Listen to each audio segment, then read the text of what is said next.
Hello, hello, hello. Welcome, curios, weirdos, and everything in between. Today, we are going to be leaving Victoria, London, heading and heading straight for Fear Street with R.L. Stein's The Thrill Club. One of my series, by the way, y'all. So I'm excited. Here, a group of friends get together to tell scary stories for fun, similar to us. But baby, this club already has secrets, some borrowed talent, and enough tension to make me question who is actually friends with whom here. So keep your crosses handy because we're starting the Thrill Club. And something tells me this story may not stay fictional for long. So let's put Oreo Jr. back there and let's get started, baby. Get ready for some action. Chandel Carter shivered and glanced back quickly over her shoulder. Is it my imagination, she wondered, or is someone following me? It must be my imagination.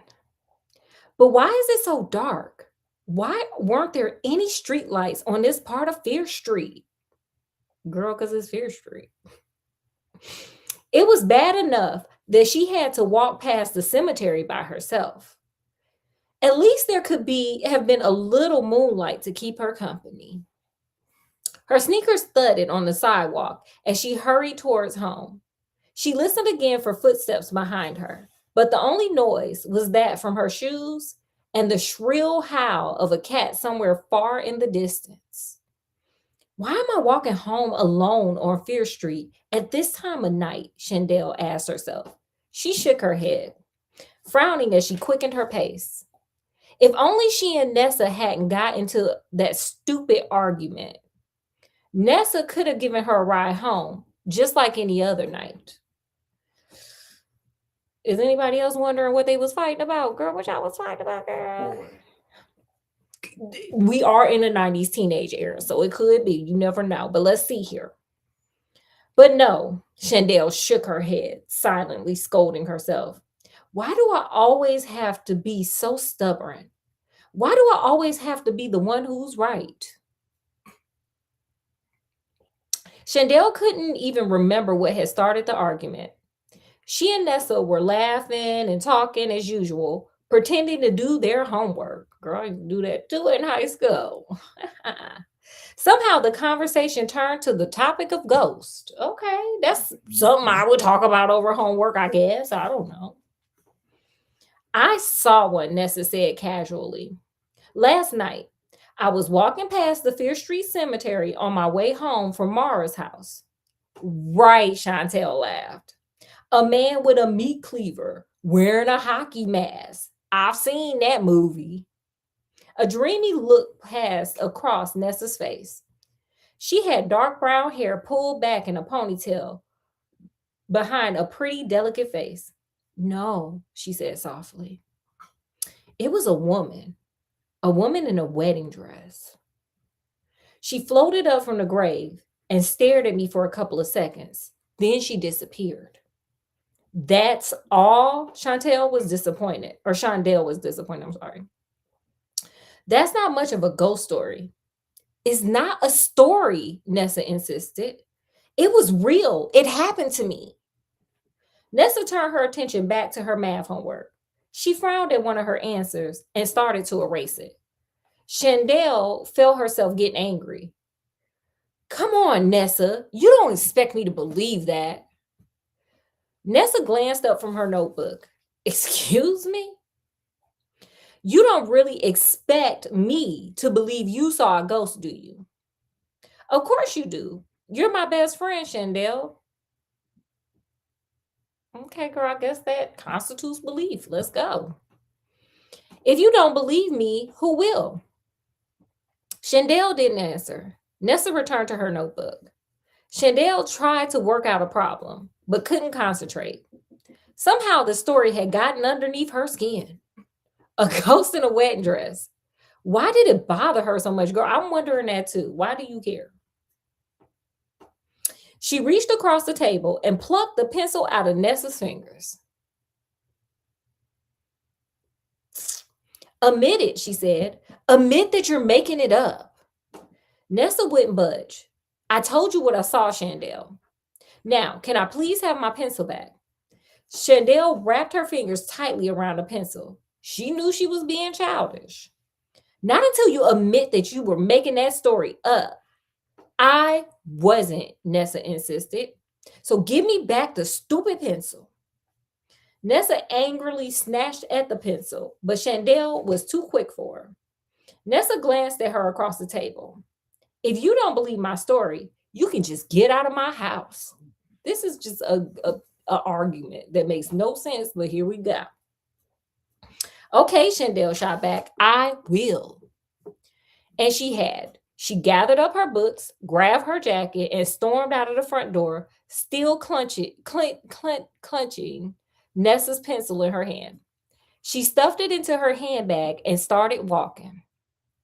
It wasn't a long walk. Her house was on Canyon Road, only 10 minutes away. But why did it have to be so dark? A breeze swirled, making the trees whisper. The air suddenly carried a chill. A heavy blanket of clouds hovered low, covering the moon. As she approached the Fear Street Cemetery, with its old tombstones poking up from the ground like crooked teeth, Chandel spun around. She stared into the blackness behind her. Something moved. A dark shape, ducking behind a tree trunk. Just my imagination? Maybe, maybe not. I don't want to hang around to find out. Yeah, girl, I would beat feet. That 10-minute walk would have become a 5-minute walk because I would have been Flojo, baby. I would have been out of there. Chandel sprinted, good, smart girl, down the street, clutching her shoulder bag like a football. If only I could run like this at a track meet, she thought, lengthening her stride to cover more ground. I'd probably make the state championship. Okay, girl, maybe do track at the cemetery in the dark. Period. Almost past the cemetery, she finally stopped to catch her breath. One of her shoelaces was untied. She bent down to tie it. As she stood up, Chandel froze.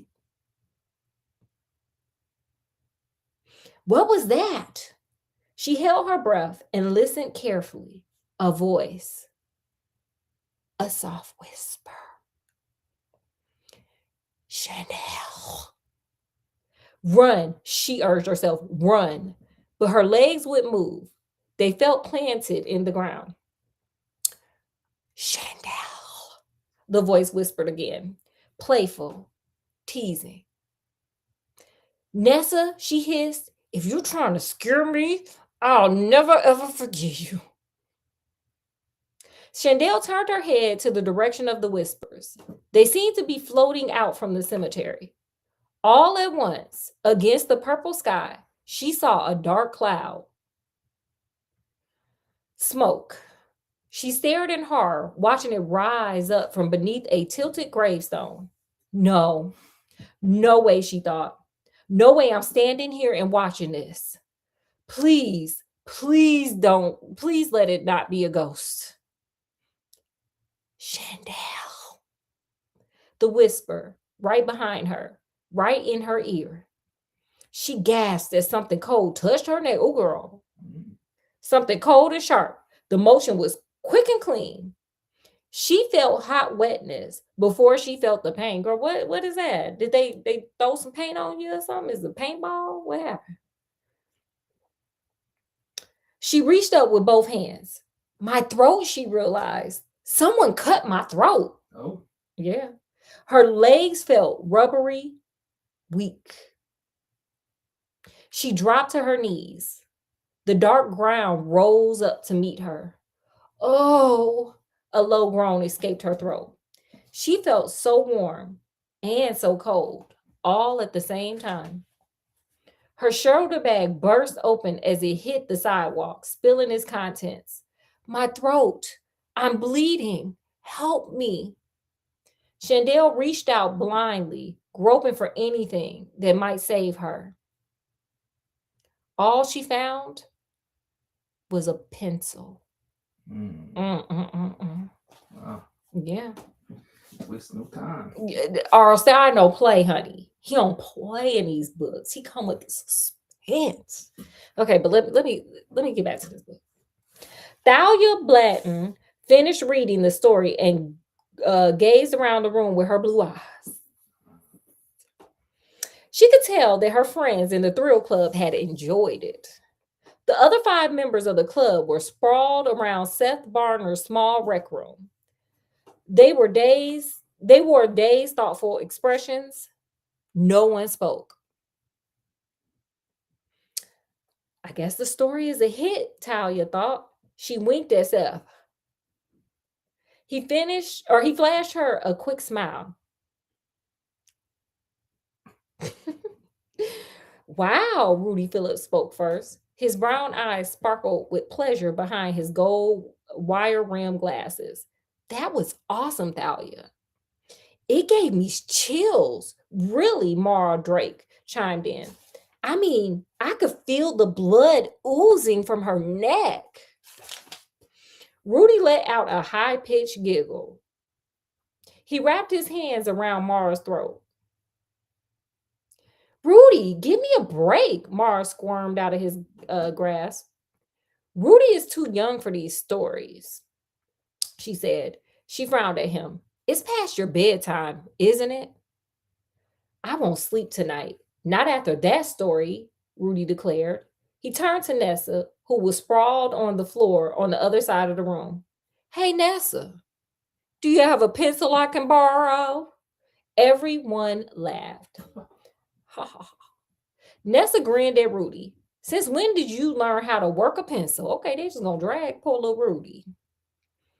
Ooh, she got you, man, Seth told Rudy, jumping up from the couch, slapping Rudy on the back. Maybe we should change this to a comedy club, Mara said. We could all do stand up routines. Do any or know any good jokes? Rudy asked, glancing around the room. Know any dirty jokes? A pig fell in a mud puddle, Nessa said. That's a dirty joke. Ha ha, Mora said sarcastically. I haven't heard that one since I was 5. Let's talk more about Thalia's story, Nessa suggested. Okay. What's the moral of the story? Rudy asked, grinning. Never borrow a pencil from Nessa, Seth chimed in. Everyone laughed. Nessa Troy shook her head. No way. The real moral of the story is to never doubt my word, she said, fingering her curls from her dark brown hair. If I say I saw a ghost, then baby, I saw a ghost. Boo, Myra said, rolling her eyes. Still standing in the front of the rec room, Thalia listened as the other 5 club members began to talk all at once. Starting the thrill club was a great idea, she thought. The 6 friends met every week at a different person's house to swap stories and frighten one another. Okay, this is what we do. This is what we do. This is kind of like us. I like that. Thalia took pride in being the writer in the group. She liked these moments best of all.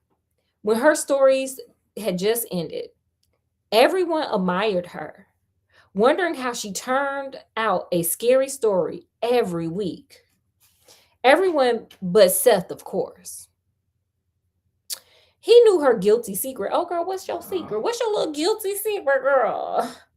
He knew that Thalia hadn't had time to write lately. Uh-oh. Okay, girl. Stealing stories. So Seth had written the last few stories for her. Shaking that thought from her mind, Thalia suddenly noticed that one member of the club was strangely silent. Chandel, she asked, is something wrong? Chandel Carter sat by herself in the far corner of the room, her long legs flung over the arm of the easy chair. Seeing Chandel's tense expression, Thalia felt a sudden twang of remorse. But it wasn't me, she reminded herself. I didn't write the story. Seth did. Pause. We're gonna pause right here. Cause see right here. Ma'am, you're taking credit for it, so Yeah. you own it, baby. Have it both ways. Can't have it both ways. You can't eat your cake and have it too, baby. Okay? That's all I'm saying. But let me get back to this. But y'all tell me what y'all think. Y'all think she tripping? Because I think she tripping, but I don't know. I could be wrong. Anyway, what's the matter? She pressed Chandel. Didn't you like the story? Chandel touched her neck as if checking for blood. She was attractive, tall and slender, with high cheekbones and beautiful hazel eyes that were set off by her dark skin. Okay, girl, brown skin. She always wore her maroon and gray shady side high team jacket. Like it, Chandel's eyes widened in disbelief. I hated it. Why do you have to use real names in your stories? Got to do better, sis. Dahlia had asked Seth the same question when he showed her the story earlier in the evening. She had to finish a report for history, so he had offered to write the story for her. Now Thalia gave Chandel the same answer Seth had given her. Because it's scarier that way, don't you think? Well, don't use my name anymore, Chandel warned her. I don't like having my throat cut, even in a dumb story. Period. Dumb? Thalia cried, feeling as if she had just been stabbed. Ma'am, didn't you say you didn't write it? Didn't you just say you didn't write it? What you get mad for? Ma'am, you can't just doing a lot. Just doing a lot. But okay, I'm sorry. She got me in my emotions. Let me get back here. Chandel scowled at her. You don't know what I mean, she murmured. Just don't use my name. Okay? I think using real names in the story is cool, Myra chimed in. It makes it more, it makes it more real. You can picture the person sitting with her getting, I'm sorry, you can picture the person getting her throat slashed. Well, okay, y'all really are here for a thrill. I don't want to picture it, Chandel insisted, grabbing her throat again. Everyone laughed. Thalia gazed at Myra, unable to hide her surprise that Myra was defending her. Here we go. Myra was a chubby, red-headed girl with wide green eyes and plenty of freckles on her round face. Oh, sounds cute. Thalia hadn't heard a kind word from Myra. Not since Thalia had started seeing Seth. She wondered if Myra had gotten over Seth. Maybe Myra and I can be friends again, Thalia thought wistfully. Maybe we can stop bickering now. But when she saw Myra smile at Seth, maybe I should compliment you on the story too, she said slyly. Seth pretended he didn't know what Myra meant. Ma'am, you know what Myra meant. She meant that she know you writing them stories for Thalia, okay? Stop playing. Stop playing, sir. Anyway, Thalia felt her face heat up. Hey, what's that supposed to mean, girl? You know too. Myra shrugged and ran her fingers slowly through her short copper-colored hair. Her only good feature, Thalia thought cattily. Thalia's hair was much prettier, long and blonde and silky, a perfect complement for her clear blue eyes. She knew how pretty she was. And if Thalia ever forgot, there were always a lot of boys around to remind her, okay, she hot thing. Hey, don't act so innocent, Thalia, Mara said. You mean Seth doesn't help you with your stories the way he helps you with your math? No way, Thalia protested. Every word in that story is mine. Every word. Tell her, Seth. Seth sat close to Mara on the red vinyl couch. He was tall and thin, with wavy brown or dark hair and an intense, handsome face. He shifted uncomfortably, crossing his long legs. Whatever, he conceded. Very helpful, Thalia thought bitterly. She wondered if he had blabbed their secret to Myra. Some guys were like that, always loyal to old girlfriends. Sometimes Thalia wondered why she put up with Seth. He seldom talked to her anymore, hardly kissed her. Some boyfriend. All he does is my homework, girl. Okay. Next week, she vowed, I'm going to write the story myself if I get a good idea. She smiled at Mara. Okay, Mara, maybe my next story will be about you. Of course, you'll be the victim. Just make sure it's unalivened by chocolate, Mara joked. Everyone laughed but Chandel, who climbed up from her chair and lazily scratched her long arms over her head. Thalia's on a power trip, she said. Chandel, what's your problem? Thalia shot back. Other people have feelings too, you know? Chandel complained. You should remember that when you write these stories. Thalia glanced around the room. Everyone was watching her, waiting for her response. She tried to relieve the tension with a joke. What else is wrong with me? She asked. We can make a list of my faults from A to Z. Who has the time? Chandel cracked. I have to be home by 11. Mara bust out laughing. The others were grinning. Thalia felt herself getting irritated. She really hated to be laughed at. Chandel pressed her advantage. Let's see, she said, prayerfully scratching her chin. Why don't we start with A? I think annoying begins with A. Hey, she can spell, Thalia replied sarcastically. I can think of one that starts with B, More added with a snicker. Wow. Okay. Thalia waited for someone to come to her defense, but no one did. Not even Seth. Child, he ain't trying to get chopped down and dragged like you was, girl. He trying to keep his reputation together. Some boyfriend, she thought again, unhappily. Nessa was still on the floor, her back against the wall. She leaned forward, grinning. Attack of the Thrill Club members, she cried, laughing. From her standing position, Chandel bent over from the waist and placed both palms flat on the floor, as if warming up for a race. Aggravating also begins with an A, she said, straightening up with a grin. Okay, she is mad at you now. Okay, just saying. But let me get back to this story. Thalia took a deep breath and held it in. Chandel was always sarcastic. She always acted a little tough, but this time she was going too far. I gotta stop her before I lose it, Thalia thought. What can I do? Distractedly, she patted the pockets of her jeans. The solution came to her out of nowhere. The knife. She forgot she had it. Mhm. This will stop Chandel.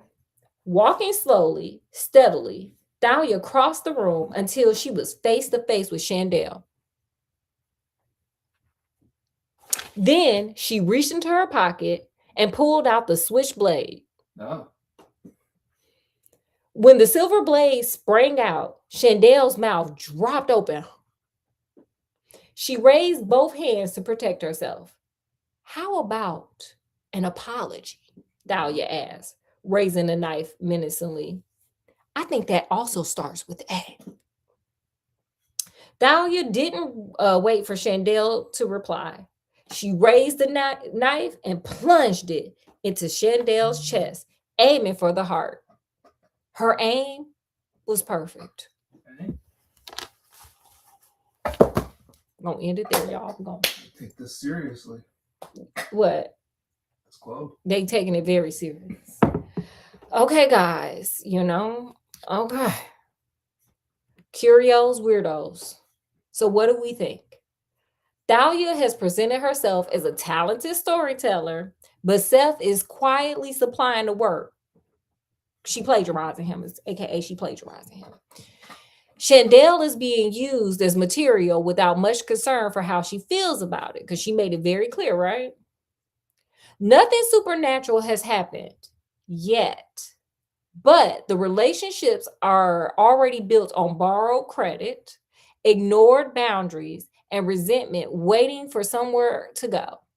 Baby, the scary story may be fictional, but the tension in this friend group is very, very real. Now, with that, I'm going to lead off with a question. What do you guys think is going to happen next in the subsequent chapters? Scott, what do you think is going to happen next? Now, we didn't set it up with a bunch of bickering friends. Yeah, I mean, I think we're in for a lot of drama and twists and turns. Oh, it's going to be plenty of them. It's going to be crazy. What do you guys think? Put it in the comment section. Oh, were you going to say something else? Just interested to see where it goes. R.L. Stein, baby. Fear Street, baby. He the GOAT. Well, with that, guys, we're going to end this. We'll be back next week, for more. Hopefully this was a good, nice teaser and hook for this book. Okay, guys. Well, we're going to end it here.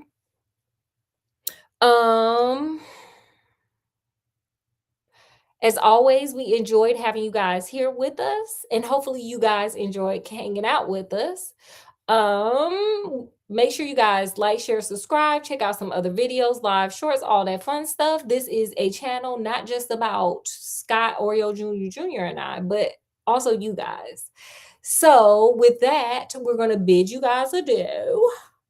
So from wherever we are, even when we walking through a cemetery with a ghost that clearly did not have a good wedding day, to wherever you guys are, peace and love and happiness. And we'll see you guys next week, Friday.